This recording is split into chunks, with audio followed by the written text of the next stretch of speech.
Bonjour ou bonsoir à Maillot Trading, c'est Denis 10 de Pépitor et nous nous retrouvons toutes les semaines comme d'habitude pour un débrief des indices. Pas mal de choses à dire cette semaine, forte actualité ce week-end, je vous rappelle, l'annonce de la faillite de la SVB, Silicon Valley Bank. On va voir un peu ce que ça donne au niveau des graphes, si c'était attendu, les points à surveiller en cas de possible rebond ou en cas de possible cassure par le bas ou par le haut, parce que je vous rappelle, la nouvelle n'est pas bonne, mais on ne sait jamais, une bad news is good news. Des fois, cette mauvaise nouvelle peut engendrer une actualité et un agissement de la part des banques centrales qui peut être salué par le marché. Donc, pour l'instant, mauvaise nouvelle, on verra si cela se transforme dans la semaine avec l'intervention des banques en une peut-être possible bonne nouvelle. Donc, on va commencer à voir les indices, comme d'habitude. On va commencer avec les US, avec le SP500, le Nasdaq, le Dow Jones, et ensuite on viendra en Europe, et on finira par le DAX et le CAC 40. Donc on commence avec le SP500 en vue hebdomadaire, le creux du Covid, 2021 le bull run, 2022 la correction. On sort de cette correction le 17 janvier, retournement de tendance, on fait un haut plus haut que le plus haut d'avant, et voilà, le TP1 était presque atteint là, c'était la fermeture de ce gap pour confirmer vraiment le retournement de tendance à 4218 points. On n'y est pas arrivé, on est allé jusqu'à 4195 points au plus haut, et là on a eu 4 semaines un peu d'hésitation, et la semaine dernière le gros marabozu rouge, gros marabozu rouge, grosse séance, grosse semaine rouge donc de la semaine dernière. Normalement marabozu rouge, c'est-à-dire que on a fermé au plus bas de la semaine, donc normalement on devrait avoir une continuation de la baisse cette semaine. On va ensuite voir un peu cette bougie en vue journalière pour pouvoir un peu expliquer, un peu décortiquer cette bougie, ce marabozu, donc cette bougie de la semaine dernière qui revient dans le canal baissier. Donc qu'est-ce que c'est? Soit on revient dans le canal baissier et on repart vers une baisse, soit on vient confirmer pullback sur ce canal baissier et on repart. Donc on verra cette semaine, c'est assez intéressant. Mais donc pour l'instant, on est re-rentré dans ce canal baissier. Donc qu'est-ce qui pourrait nous retenir? On a le plus bas du 19 décembre à 3759 points. Je vais vous le tracer. 3764 points. On a ensuite cette M200 ici qui est pas bien loin à 3728 points. Et ensuite, on a la trendline ici en regardant, en joint le plus bas du Covid et ensuite le plus bas de la consolidation de la hausse post-Covid ici le 10 novembre. Et ce peut être aussi une target. Donc on s'aperçoit que ces 3 points-là sont très très proches et on ne voit pas comment, vu l'actualité, on ne pourra pas aller venir s'appuyer là-dessus. Les acheteurs, de toute façon, ils sont tous dans cette zone, là, entre 3700 et 3750 points. Regardons maintenant cette bougie hebdomadaire en vue journalière. Donc voilà, on pensait que ça avait seulement descendu vendredi, mais on voit jeudi pareil, mardi pareil. Donc là on a une bougie de retournement lundi dernier, un bébé abandonné du matin avec une bougie complètement pleine avant, une bougie complètement vide après et presque un gap avant et après. Donc une bougie, un ensemble de 3 bougies là, inversement de tendance, ça n'a pas manqué. Une bougie ici où on attendait un peu et on a vraiment venu casser cette M200 là qu'on avait cassé à la hausse le 20 janvier 2023. On est venu le casser 2 séances de suite. On voyait cette M200 là pour faire un peu d'historique. Voilà, elle avait retenu la hausse au mois d'août, elle avait retenu la hausse au mois de décembre. On l'avait cassé là et là elle avait retenu la baisse une fois le 23 février, une deuxième fois le 2 mars, et là on est venu la traverser, le retraverser, et on passe sous cette trendline, le haut du canal, pour revenir en tendance baissière. Donc on est neutre baissier actuellement.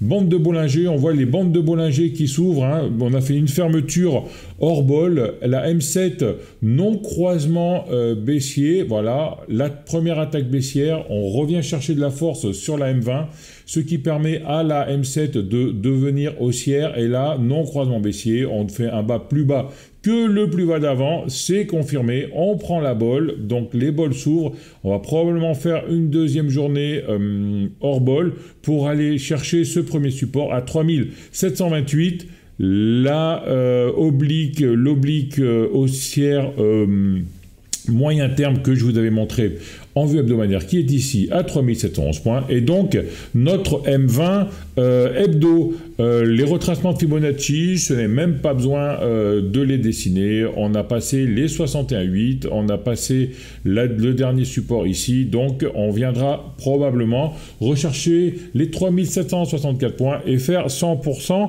de retracement Fibonacci.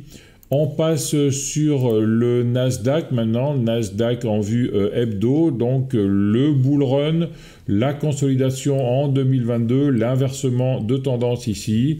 Et là, on voit après 4 bougies d'hésitation, on a un avalement, une englobante baissière, un avalement baissier ici. On a la M200 weekly qui est pas loin avec un support ici qui a 11 600 points, donc on va voir si ça va tenir, mais vu les nouvelles, à mon avis, on pourrait bien tout passer aujourd'hui, casser ce support M200 et ce support horizontal aujourd'hui, et on verra à la fin de la semaine si on arrive à rebondir et à revenir au-dessus de ces deux trendlines, bande de Bollinger horizontale, M7 horizontale, donc en moyen terme, on est toujours neutre. Voyons voir maintenant ce marabout rouge, on va le décortiquer en vue journalière. Pareil, c'est aussi une question de M200 qui avait bien joué son rôle en faisant rebondir sur la première attaque baissière le 24 février et la deuxième attaque baissière. On vient rechercher la M200, on confirme, on a fermé le gap, on a ces 3 bougies avec le gros signal de baissier, un inversement de tendance avec un marteau, un bébé abandonné du matin ici, et par contre là on n'est pas venu prendre les bols encore, donc le Nasdaq lui est encore neutre, à surveiller le double bottom aujourd'hui possible à 11 830 points avec un possible rebond. Si on casse, on reviendra ensuite chercher les plus bas à 10 660 points. Évidemment, on a toujours comme support les retracements de Fibonacci. Donc les 50% qui avaient joué presque leur rôle le 2 mars, on vient les rechercher ici. Et sinon, à 11 515 points, ensuite, ce sera les 62%. Le Dow Jones maintenant, donc en vue hebdomadaire, le Dow Jones était nettement en avance par rapport aux deux autres indices américains. Première attaque baissière après le plus haut du Covid, deuxième attaque baissière, on revient dans le range 2021-2022 à partir du mois de novembre 2022. On essaye de faire un inversement de tendance. On voulait faire un haut plus haut que le plus haut d'avant. On n'y est pas arrivé. On est venu buter presque toutes les semaines depuis le mois de novembre, hein, alors que les autres indices américains ont mis plus de temps à rebondir. Là, le Dow Jones a rebondi avant, mais on n'a pas eu d'inversement de tendance. Et là, 3 semaines de suite baissières ont été venues dans le bas de ce range mou depuis le début de l'année que l'on a copieusement cassé la semaine dernière. Les bandes de Bollinger toujours horizontales. On aura peut-être cette semaine un signal de vente avec la M7 qui a cassé la M20 il y a 3 semaines, à confirmer. Si jamais cette semaine on prend la bolle, on pourrait aller rechercher comme support cette trendline qui séparait la partie haussière de la partie baissière. Donc cette trendline qui va couper la M200 la semaine prochaine à 30 800 points. Donc on peut dire 31 000 points. Prochaine target moyen terme en vue journalière. Donc on confirme la cassure de ce range mou que l'on avait depuis le début de l'année. On le casse jeudi, on vient casser la M200 jeudi, on confirme le vendredi, on prend les bandes de Bollinger, la bande de Bollinger s'ouvre vers le bas, non croisement baissier, attention, hein, ça reprise de tendance, la tendance baissière qui a commencé le 14 février avec une première attaque. On vient consolider sur la M20 et deuxième attaque, les vendeurs attendaient les cours sur cette M20 pour ensuite revenir ici, ouverture de la bande de Bollinger, T1 jeudi, T2 vendredi, on casse la M200, un petit support ici peut-être à... voilà, je vais vous le tracer, un petit support à 31 700 points, sinon après... comme on est monté rapidement, on risque de descendre rapidement, peut-être un overlap ici vers les 30 300 points, mais la montée a été tellement violente que l'on peut descendre encore plus bas rapidement. Revenons maintenant en Europe avec l'indice allemand, le DAX qui était bien rebondi. On est revenu se poser sur un support du mois de mai 2021, voilà, qui avait joué son rôle mai 2021. Une deuxième fois ici en octobre 2021 qui avait joué rôle de résistance en mars 2022 et une zone qu'on était venu rechercher en juin 2022 et en décembre 2022. On vient donc se poser dessus. Je vous rappelle, c'est des vues hebdomadaires. Là, on est lundi midi, donc cette dernière bougie là ne représente qu'une demi-journée, donc à voir un peu ce qui peut se passer dans la semaine. Tant qu'on est au-dessus de ces trendlines à 14 850 points, on est toujours en tendance haussière. Il faudrait que l'on fasse un bas plus bas que le bas d'avant à 13 780 points pour passer en tendance baissière. Et à ce moment-là, 13 800 points et notre M200 hebdo, ça pourrait être une première target. Hein. Donc, on va noter ces 13 815 points. Comme c'est très important, je vais également la noter en vue journalière. Voilà, config. Et en jour, elle est bien notée. En vue journalière, voilà, la bougie d'aujourd'hui, hein, on avait un gap, on avait un gap ici, un gap d'accélération. On était parti un peu haussier, mais c'était un peu hésitant, hein, des petites bougies. On faisait des hauts de plus en plus hauts, mais bien timides. Et là, une première bougie d'alerte.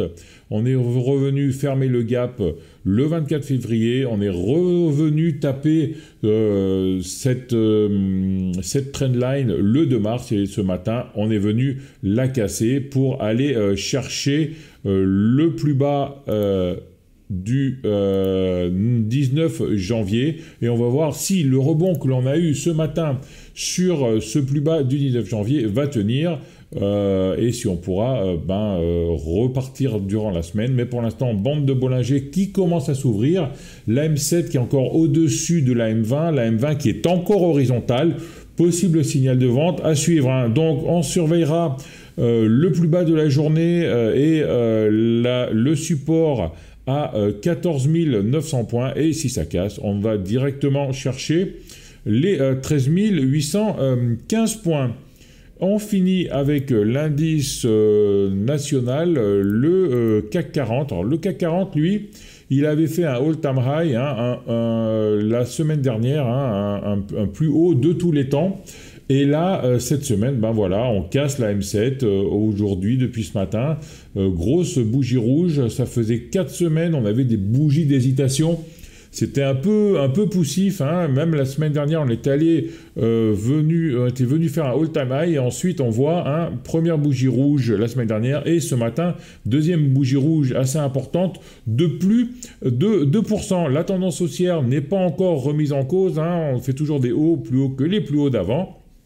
On a un support à 6829 pour le premier support, et le deuxième support ici à 6388 points. En vue journalière, voilà, hein, on était en train de monter, hein, première impulsion, deuxième impulsion. On avait eu une première alerte, comme pour le DAX, la journée du 24 février, on était revenu taper notre trendline que l'on avait tracé depuis le 11 février. On était dans un range, donc entre les 7150 et les 7380 points. Et là, aujourd'hui, on casse. La journée n'est pas finie, donc le chandelier est en cours, mais on commence à avoir un signal de vente. M7 qui coupe M20. Donc, à suivre, attention, hein, on suivra bien ce qui va se passer autour des 6950 points pour ensuite aller rechercher les 6829, 7M200 à 6470 et la target, là probablement la target de fin de baisse à 6395. Voilà, amis du trading, donc tous les indices étaient sur des plus hauts en hésitant depuis quelques semaines, et là le catalyseur que l'on attendait pour partir dans un sens ou dans l'autre, on l'a eu avec les difficultés de la Silicon Valley Bank. On verra maintenant comment le marché va réagir. Je pense dans un premier temps le marché va réagir négativement aujourd'hui, et on verra ensuite si les banques feront quelque chose pour éviter que le marché aille plus bas, et on verra comment ce marché réagira à ces annonces. Voilà, amis du trading, c'était Denis 10 de Pépitor. Faites attention en vous, le marché est en plein retournement, on a le catalyseur, on verra jusqu'où ça peut aller. Et on se voit la semaine prochaine, soyez prudents. Ciao à tous.